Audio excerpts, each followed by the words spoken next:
Saya duduk. Baik, saya akan bertanya, ini pertanyaan sudah saya sortir saudara. Yang pertama simple Pak, bagaimana cara marah yang benar?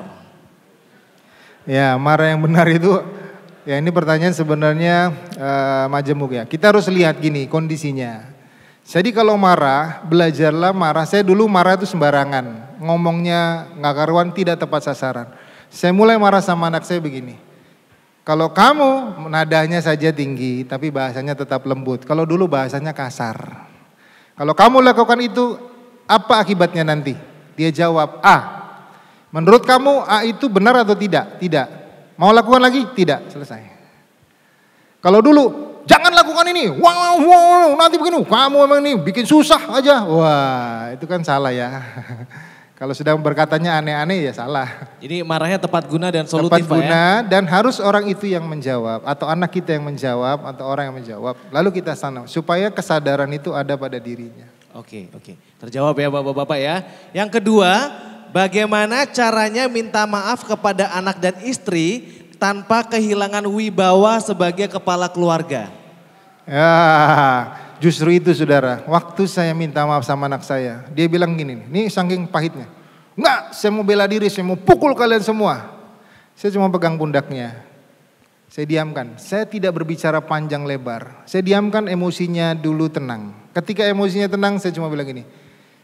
Saya salah, saya ngomong anak saya, papi salah, papi minta maaf. Kalau kamu masih luka, hari ini juga, apa yang kamu rindukan papi kerjakan. Karena dulu anak saya tuh pingin main pistol-pistolan sama saya tuh gak punya waktu saya. Dan saya bentak-bentakin terus. Kalau adiknya nangis saya marah. Nah akhirnya saya bilang saya minta maaf. Kalau memang papi tidak bisa jadi contoh, jadi hamba Tuhan, papi akan berhenti jadi hamba Tuhan. Bicara bukan persoalan saya wibawanya hilang sebagai gembala, enggak. Tapi saya mau anak saya pulih. Saya tidak bawa gembala, saya tidak bawa yang lain. Saya bicara sebagai ayah, apa yang saya harus kerjakan. Kalau memang papi harus berhenti jadi gembala dan tidak pantas untuk kamu, saya berhenti. Tapi akhirnya dia sadar dan berhenti. Berarti tidak kehilangan wibawa Pak ya? Tidak kehilangan wibawa. Baik. Selanjutnya pertanyaannya adalah, saya sebagai suami sudah merasa banyak berubah. Gak merokok sejak kami pacaran. Gak suka mukul lagi, gak pernah selingkuh. Tidak punya hobi yang meninggalkan keluarga. Tapi masih saja dituntut banyak berubah lagi. Apa saya harus jadi seperti malaikat? Bagaimana sikap saya seharusnya terhadap istri yang seperti ini? Siapa yang punya pengalaman coba angkat tangan? Hampir semua ya. Iya, jadi gini Pak, cara melihat perubahan itu harus dari orang lain. Kita kan punya kaca. Kadang-kadang kita merasa sudah berubah. Kita, karena nggak ada kacanya. Tapi waktu orang lain masih ada hal yang belum berubah. Baiknya adalah kita tetap dengan rendah hati. Apa yang kurang dari hidup saya, apa yang belum. Tadi yang Pak Arifin, Pak Pringki ajarkan memang dimulai dari kita untuk sabar, tenang. Tadi kita sudah baca firman-Nya. Dari situ kita akan bisa meredamkan tuntutan-tuntutan yang ada. Dulu saya pun digitukan. Tapi saya cuma diam, saya bilang kalau kurang saya kerjakan. Saya kerjakan aja apa yang mereka mau. Dan memang kadang-kadang kita nggak bisa lihat. Satu, terhalang sama gengsi. Kedua, kita nggak mau direndahkan sama istri kita, sama anak kita. Tapi waktu kita lakukan seperti Yesus mencuci kaki murid-muridnya, maka kita bisa bebas dan merdeka. Luar biasa, beli tepuk tangan dulu dong. Ini banyak yang punya masalah yang sama seperti ini ya. Yang berikutnya adalah bagaimana kita bisa menjadi mediator bagi istri ketika ada masalah antara istri dan saudara-saudara kita atau keluarga kita. Keluarga dari istri keluarga dari suami, sorry. Oh, keluarga dari suami. Betul, bagaimana kita jadi mediator ketika istri dan keluarga kita sebagai suami bermasalah. Nah, ada pengalaman, jadi saya menengahkan. Saya berbicara tentang latar belakang dulu. Karena biasanya persoalan itu terjadi karena kurang pemahaman. Kenapa dia tuntut begini? Itu kan persoalan.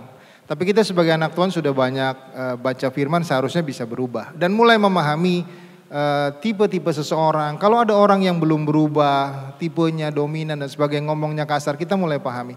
Tapi saya mulai memberikan latar belakang pemahaman keluarga. Keluarga kita tuh begini. Kondisinya seperti ini. Dia itu dalam kondisi segini belum pulih. Kamu bisa paham? Kalau belum, jelaskan lagi sampai dia paham. Kalau sudah, sekarang menurut kamu apa yang dilakukan Itu salah, salah. Kenapa dia bisa melakukan salah? Ya karena dia tidak mengerti. Nah kamu sudah paham tidak mengerti ya. Sekarang apa yang kita kerjakan sebagai anak Tuhan? Mengampuni, selesai. Jadi dia mulai diberikan pemahaman, akhirnya oh iya dia lakukan itu karena dia tidak paham dan kita harus mengampuni dan memahaminya. Oke, penerimaan. Ini ada pertanyaan yang cukup keras juga Pak Anto. Maaf sebelumnya tadi Bapak mengatakan kalau ada yang menyakiti kita atau memfitnah kita, cukup kita beri pengampunan. Sekarang kalau istri kita atau nama keluarga kita difitnah atau mungkin dilecehkan oleh hamba Tuhan, bahkan gembala kita, apakah kita cukup diam saja memberikan pengampunan? Apakah kita harus tegur keras meskipun dia gembala atau bapak rohani kita? Ya, tadi kita belajar tentang bijaksana. Ini versi saya. Kalau ada itu terjadi, maka saya akan datang sama orangnya. Saya akan konfirmasi tentang baik fitnah, bully, kata-kata yang kasar dan sebagainya, apapun itu. Saya konfirmasi ketika iya, kita tanyakan apa maksudnya. Nah ini dengan lemah lembut. Kalau sudah dijawab, ternyata itu keliru, menurut Bapak benar atau salah. Kalau itu salah, apa yang harusnya sebagai anak Tuhan kerjakan? Ya saya minta maaf. Kalau clear, selesai. Kita tetap melepaskan pengampunan. Kalau kita dengan emosi, maka saya percaya tidak akan pernah selesai persoalan. Akan terjadi terus benturan-benturan. Tapi sebagai yang sehat di dalam rohani seharusnya kita yang memahami dan memberikan pengertian itu. Sekalipun dia mungkin lebih senior. Ya. Oke, jadi kita ngambil aktif ya, kita aktif ya. Kemudian yang berikutnya, ini cukup panjang ceritanya. Dari kecil saya sering dipukuli papa saya. Saya menikah punya anak, giliran saya yang pukuli anak saya. Sudah dibereskan dengan doa, patahkan kutuk-kutuk, dan saya sudah minta maaf ke anak-anak. Tapi bayangan memori saat saya sedang mukul anak saya sering muncul. Dan saat itu saya masih kadang merasa tertuduh dan bersalah. Padahal anak-anak saya sudah bilang mereka sudah mengampuni saya. Bagaimana langkah selanjutnya Pak? Ya itu kan trauma. Trauma itu tidak serta-merta bisa langsung hilang. Sama seperti ada orang mengalami kecelakaan. Ketika kecelakaan jatuh dari motor. Itu dari kecil, waktu besar suruh naik motor nggak berani karena trauma itu masih ada. Sebenarnya pemulihan yang terbaik adalah pendampingan. Dan saya pernah ngalami itu sama anak saya. Jadi anak saya itu takut kalau dekat saya dulu karena saya suka bawa stick drum itu pukul. Tapi saya mulai dampingi cerita ke pantai, saya harus berikan waktu lebih buat mereka. Ngobrol, curhat yang enak-enak sampai dia paham kenapa kamu takut sama saya. Dulu papi galak begini, ya minta maaf sekarang. Tapi mulai berikan hal-hal dalam pendampingan dari waktu ke waktu dengan hal yang baik. Akhirnya mulai trauma itu kendur. Kenapa? Dia lihat bapaknya ini udah gak gini lagi nih. Sudah mulai ada perubahan. Dan itu menghilangkan trauma. Intimidasi ke kita juga. Kan kalau kita lihat sikap orang kepada kita masih begitu. Kita merasa aduh kok dia masih luka ya. Tapi waktu kita mulai dekat maka perubahan itu terjadi. Jadi memang harus diproses juga ya? Harus proses. Kan trauma itu tidak 1 detik, tidak 2 detik, tapi itu ada waktu-waktu yang kita kerjakan. Kita pukul anak mungkin sudah 3 tahun, 4 tahun, lalu kita minta cepat-cepat pemulihannya kepada mereka, kita tuntut, ayo kapan sudah ngampuni, kamu harus segera. Nggak bisa juga, butuh ada pengobrolan pendampingan menyelesaikan trauma-trauma yang terjadi atas hidup mereka. Berarti bisa dibilang juga bahwa sebagai ayah yang mukul anak, kita pun sebagai pelaku nanti bisa dihantui ya? Intimidasi. Intimidasi ya? Biasanya rasa penyesalan, rasa bersalah itu ada, tapi ingatlah, proses kita telah mengampuni, kita telah melepaskan sudah selesai. Tinggal keteguhan hati dan ketegaran kita menghadapi sikap-sikap dari orang-orang sekitar kita. Dan itulah korbannya kita karena kita buat salah. Kita harus dampingi dan terus berikan. Tapi jangan sampai kita patah semangat. Karena waktu kita patah semangat justru itu letak bagaimana kegelapan roh jahat membuat kita mandul lagi jadi kepala keluarga. Kalau sudah dibereskan, pegang teguh bahwa kita sudah beres. Tapi prosesnya kan ada. Tetap diterima saja dengan berjalan sampai proses pemulihan atau traumanya selesai. Yang berikutnya pertanyaannya ini dari seorang single ya. Apakah ketika mau menikah saya harus 100% terus terang tentang apapun kepada calon istri saya meskipun ada resiko gagal menikah?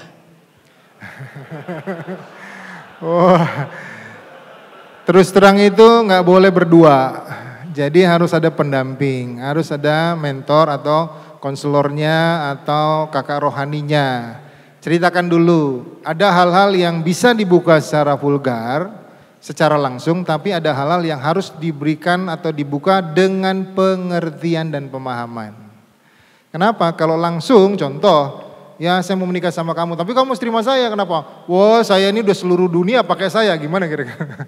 Kan gak mungkin begitu, tapi ada hal-hal yang perlu ada prosesnya, disampaikan dengan bijaksana agar penerimaannya baik. Tapi kalau pasangannya bilang, oh saya gak mau, ya sudah jangan dipaksakan. Karena kalau dipaksakan nanti di waktu pernikahan ada nilai-nilai yang intimidasi tadi. Udah kayak begini-gini, dia bisa menyeleweng ke yang lain atau melakukan hal yang lain. Dan itu berbahaya. Berarti tetap ya 100% terus terang tapi ada pendamping bijaksana ya. Seperti tidak itu. Tidak vulgar langsung tapi dituntun. Dan kalau ditolak ya terima saja ya. Iya itu resikonya. Resikonya. Yang single dengarkan. Oke yang selanjutnya Pak Anto. Yang berikutnya adalah begini, bagaimana cara saya bersikap sebagai seorang suami yang sedang berusaha untuk menerapkan sikap prinsipal, tapi selama proses ini istri seringkali membawa kepada pertengkaran.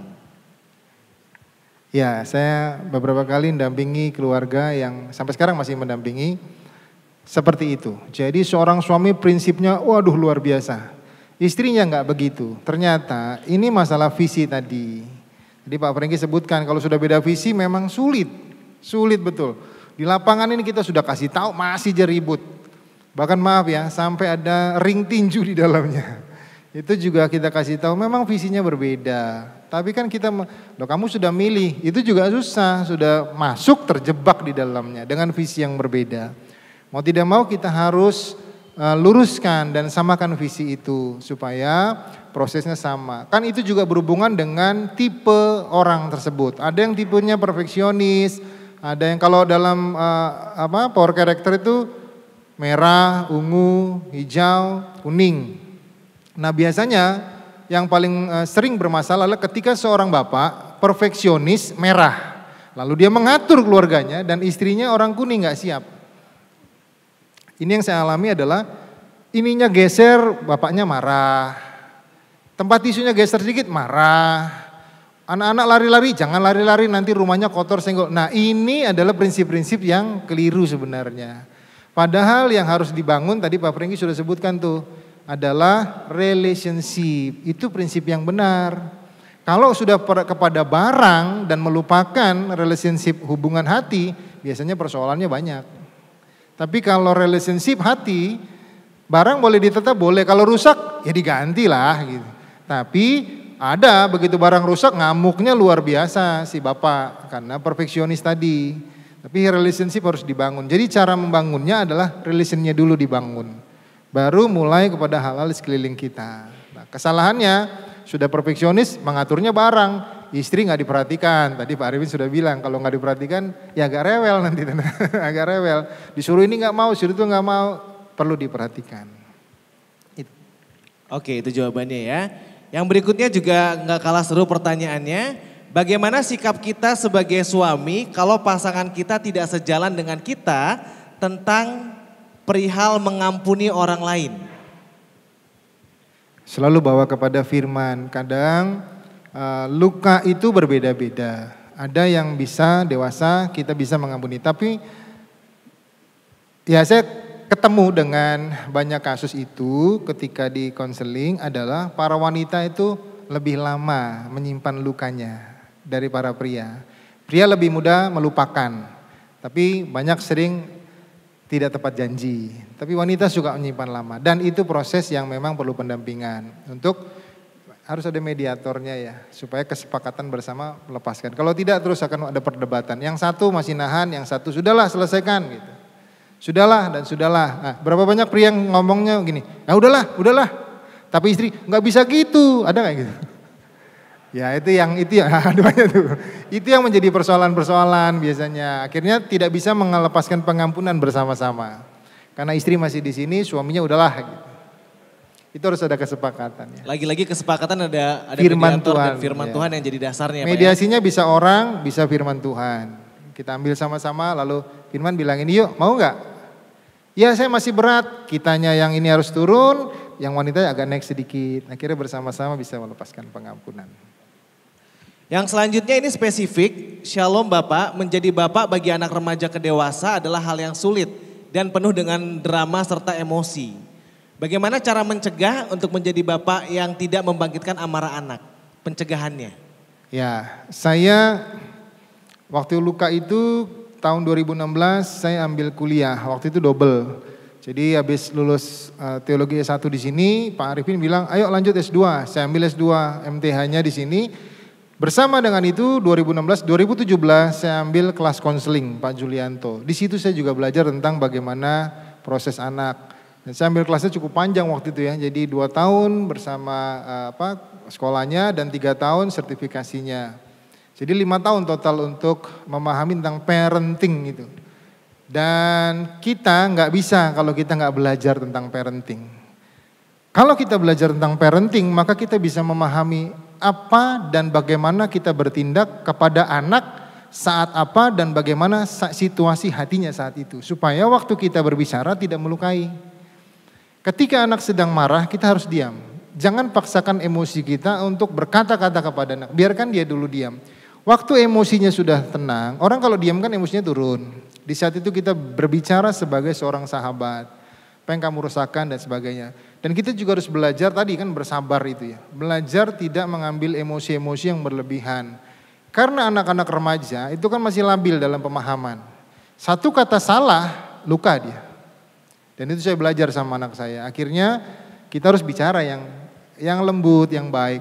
Menyesuaikan kita yang lebih, ya kita sebagai bapak, sebagai ayah, kepala keluarga harus yang bisa mengontrol situasi rumah kita.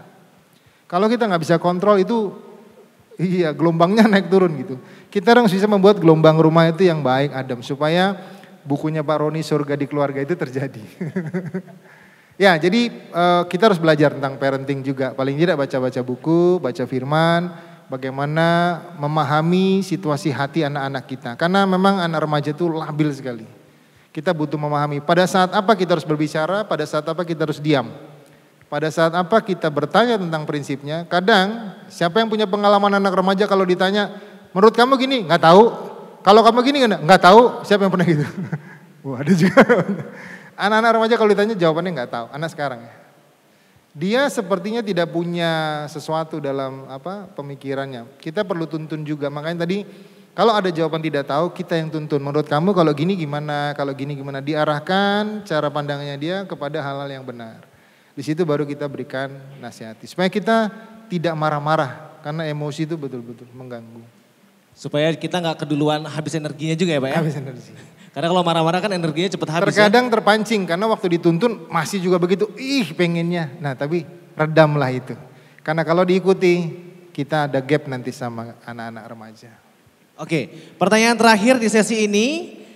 Menurut Pak Anto pribadi lebih susah mana? Mengurus keluarga atau mengurus jemaat atau mengurus keluarga jemaat? Ini dari kapal yang nanya ini pasti ini ya. Waktu saya belum bertobat, sulit mengurus keluarga. Waktu belum pemulihan dengan tadi yang Bu Kristi, Bu Heti, saya sulit mengurus keluarga. Susah sekali. Orang lain lebih gampang. Tapi waktu saya memulihkan diri saya, minta ampun, keluarganya jadi gampang. Orang lain yang susah sekarang. Jadi kuncinya lebih sulit mana? Kalau kita sudah berubah, maka keluarga kita menjadi ringan. Karena mereka sudah bertobat bersama dengan kita. Tapi kalau belum, yang paling susah adalah keluarga kita. Dimulai dari diri kita sebenarnya. Berarti kalau sekarang yang paling susah adalah mengurus keluarga orang lain. Keluarga jemaat ya saudara ya. Jadi sudah terjawab ya. Baik, terima kasih Pak Anto untuk sesi ini luar biasa. Ada yang mau disampaikan lagi? Sudah. Sudah cukup ya. Terima kasih banyak.